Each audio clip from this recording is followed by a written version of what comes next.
Last time on Final Fantasy III, we came to the Vikings Cove, and I didn't even talk to this Moogle. What was I thinking? I need to go send a letter to Sid. But we are going to fix that now, don't you worry. Other than that, we also heard that the Nepto Dragon is feeling pretty grumpy, and there is a boat as a reward for us if we're able to calm its rage. I mean, the Viking leader specifically used the word defeat, but something tells me that's not gonna happen. So we're going to have to figure out a way to calm it down, because, just so you know, if you, try and take this boat, it's not chained down or anything, but try to leave the harbor, and you get faced by this dragon, with boss music. So say hi to the Nepto Dragon, 60,000 HP, 599 attack, 359 defense, and it counts as a boss, so it gets 2 hits. Oh, Deshk, you're here? Oh, that's so kind of you. You're gonna do so. Oh, he did 1 damage with 3 hits. Oh, well, William's dead. Apparently dragons just hate him. Seems like it should be some sort of advertisement. Dragons hate him. Click here to find out his secrets. Well, he's dead now, so guess he takes his secret with him. Oh, and it is also probably worth noting that he doesn't have any elemental weaknesses. Not that it matters anyway, because even with magic, he would still destroy you. So, that's why you don't go out sailing while the Nepto Dragon is angry, because he will destroy you and everything you hold dear. Instead, though, unfortunately, the easiest option is probably one of my least favorite dungeons in this game. Welcome to the Nepto Temple.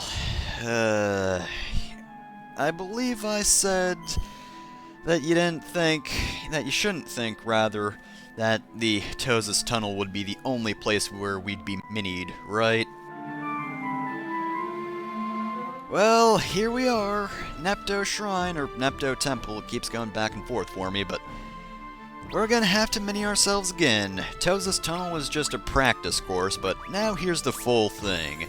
I did do a bit of grinding so that I wouldn't only have one use of the mini-spell, because then I could very well be killed on my way back to the Vikings Cove after getting through this dungeon, sadly.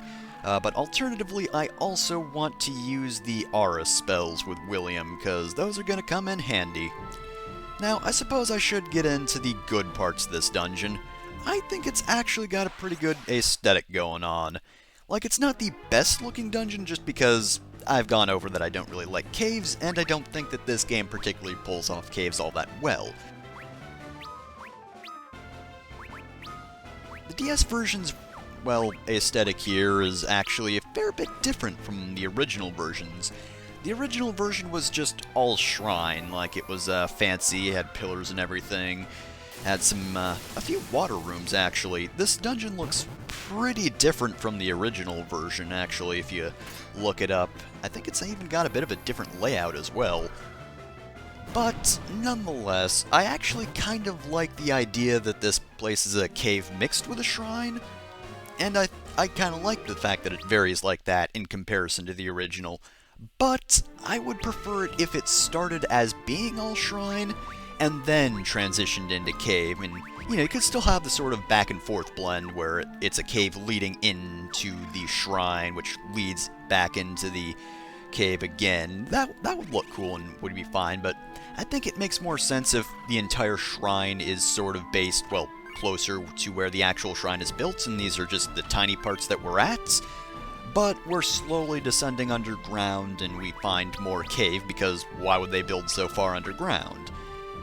It is a pretty good look for it, though. Kinda similar to ruin areas, I guess, and I do usually like ruins, you know, sort of destroyed civilization areas. I mean, they are fairly common, kind of anyway, but they're cool-looking areas just because I like to see how it's sort of everything's fallen over, but everything's grown over it as well. And it's kind of got a similar spirit to that, but it's not quite. It's a bit of a different thing overall, because the Nepto Temple isn't in ruins. We're just at the tiny part, which, you know, it's fair enough that there are a few scraps here and there, you know, chunks of rock and the like, you know, since we're tiny, little things that no one would ever really notice. I think it's a pretty good idea. Of course, seeing these rooms reminds me, You do have to be very wary. There's a particular enemy here by the name of the Bloodworm, and it wasn't in this run because I forget if I got destroyed by them completely. Oh wow, that's a big skull. I don't know how someone that big wound up down here, but oh! Look, there's the Bloodworm itself along with a were-rat. You probably saw the rat at the back of the room, but that's a different dude. But yeah, the Bloodworm is just physically the strongest enemy in this area. 22 attack, which, you know, obviously isn't the best attack. We've seen enemies with higher attacks, but because we are many, for us, 22 attack is pretty deadly, and, by the way, I believe they can poison you with their attack. Looking it up, I did not see that they can do that, but I'm fairly certain I remember that happening to me. They just bit down and it got poisoned, but either way though, their pure damage output when you get back attacked is the absolute worst, and it did ruin a run of this area. But we're actually already at the boss here. This supposedly giant rat is guarding that crystal eye which we need. To be fair though, it's really not a giant rat. It's bigger than normal, but we're taller than it. We can take it on. Okay, now it's a fair bit bigger, I have to admit, and now we are utterly tiny, so yes, it is quite the giant rat. So, giant rat is our second real boss. I mean, land turtle, cough cough tortoise really doesn't count, because he only attacked once. And Jin didn't really do anything to us at all, but he could attack twice and he's got some magic. Giant rat also attacks twice, can poison you with its attacks, and also has the ability to use fire and thunder. It's low-level magic, but of course it's dangerous because it can either use it on the entire party or on one person, both of which can be bad. Or he could do both, and completely destroy a character because he whittles everyone down a little bit, and then before he can react, he attacks one person and just kills them. This guy was a roadblock to me back in the day. I'm pretty sure I mentioned this in the previous part, but when William was a white mage, Dante was the only one here to actually do magic damage to him, because Arrow really wasn't doing all that much. I mean, he doesn't have any particular elemental weakness, but trust me, grinding for the aura spells is actually worth it. I mean, it shouldn't really take you that long if you've been training up to this point. Well, not even training, because of course, magic or MP levels depend on what level the character is, not what the job is, but either way though, you should be pretty close to having enough for at least a few aura spells, and that extra damage at the beginning definitely helps. See, he's dead already, just because those aura spells at the beginning definitely prevented him from being a huge pain, but when I was first playing this game, I was not able to do enough damage fast enough, so eventually he'd whittle me down and just kill me.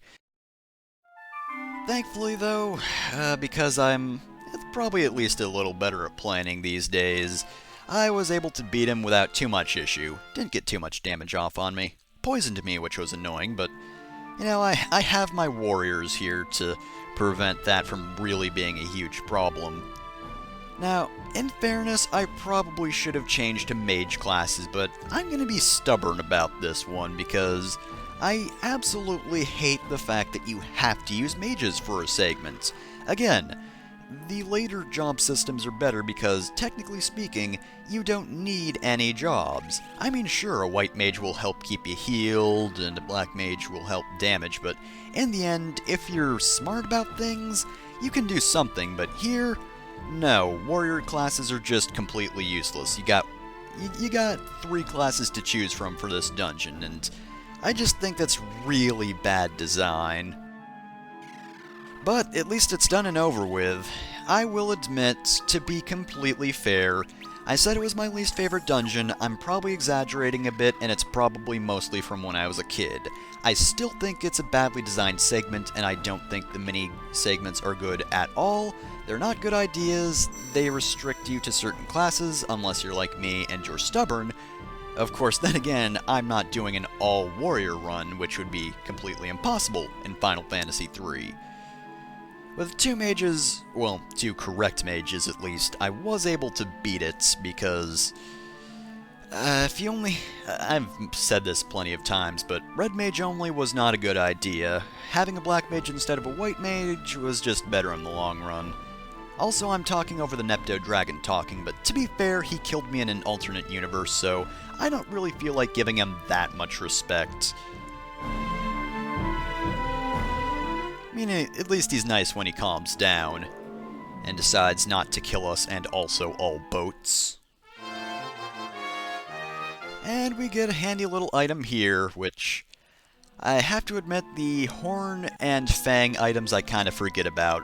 They're key items, and they do of course come in useful, but I always forget where they're used. But if I remember correctly, this is the particular item that will be used fairly soon, but we are not going to worry about that in this part. For now, we're just going to breathe the sweet, sweet sea air, and also the air of freedom as well, because we're done with that dungeon. And while I'd like to say we're done with mini-segments forever, the worst of it is behind us, because that's the only mini-segment with a boss. Yeah, the only one. But with that done, next time on Final Fantasy III, with the Nepto Dragon calmed down, we're now free to explore the seas. We should probably talk to the Viking leader before we just take their boat and leave, but either way though, we're gonna be doing some exploring next time.